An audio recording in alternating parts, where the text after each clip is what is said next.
আমি হুমায়ুন কবির, আমার ওয়াইফ হলো শেফালি কবির, আমার বাড়ি জামালপুর ডিস্ট্রিক্ট ইসলামপুর। 2021 সালে আমার ওয়াইফের ওভারি ক্যান্সার ধরা পড়ে। ক্যান্সার হঠাৎ করে ধরা পড়ার পরে অপারেশন করি। অপারেশন করার পরে 2.5 কেজির মতন টিউমার বাড়ানোর পরে এটা কেমো দেয় স্কোয়ার হাসপাতালে। কেমো দেওয়ার পরে 3.5 বছর ভালো থাকে। ফির আবার গত ডিসেম্বর মাসে 25 সালের ডিসেম্বর মাসে আবার ক্যান্সার ব্যাক করেছে। 25 সালে 24 সালের ডিসেম্বর মাসে ফির আবার ক্যান্সার ব্যাক করে। রক্তের CA-25 ক্যান্সারের মার্ক এটা 1446 হয়।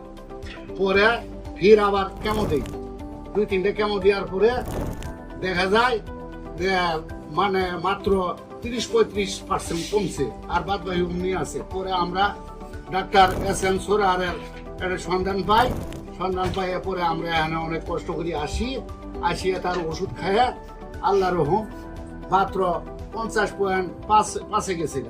তারপরে দ্বিতীয় ডোজ খাওয়ার পরে 5.5 আইছে। ডাক্তারেরা সবই করছে, ভোট বলছিল, বলছে যে এও কি সম্ভব, কিন্তু আমি যে উনি ওষুধ খাইছি এটা বলি নাই কারোর সঙ্গে। বললে পরে তারা হয়তো আবার উল্টেই করবো, অ্যাকশন করবে, এই জন্য বলি দিতে। তো যাই হোক, মোটামুটি এখন আল্লাহ রহম সুস্থ আছিল। আমাদের মনে করেন পেট ফুলিয়েই হয়েছে। ডাক্তারের কাছে নিয়ে গেছিলাম, ডাক্তারে বলছে যা যা খাওয়ার দরকার খাওয়ান, এবার আর ঘুরবো না। প্যাঙ্কাইটিসে গেছে চলে, বললো যে প্যাঙ্কাইটিস। তা আমরা বুঝি না কি জিনিস যে প্যাঙ্কাইটিস। অসংখ্য সাগুদানার মতো পেটের মধ্যে গুড়িয়েছে, কলজার ফোন তো ইউজ হয়ে গেছে।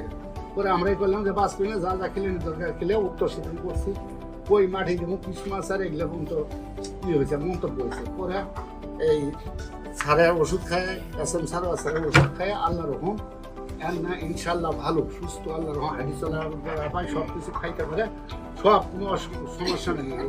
আল্লাহর কাছে আমরা সবাই আমার পরিবারের ছেলে মেয়েরা নামাজে বসি দোয়া করে সারের জন্য আল্লাহ দীর্ঘায়ু কামনা করে। এটাই। সম্মানিত দেশবাসী, আমার নাম ক্যান্সার গবেষক doctor SM Sarwar. YouTube, Facebook, Google, টিকটকে সার্চ করলেই আপনারা প্রায় 5,500-এর ঊর্ধ্বে ক্যান্সার রোগীর সাক্ষাৎকার পাবেন, যারা সুন্দরভাবে সুস্থ হয়েছেন।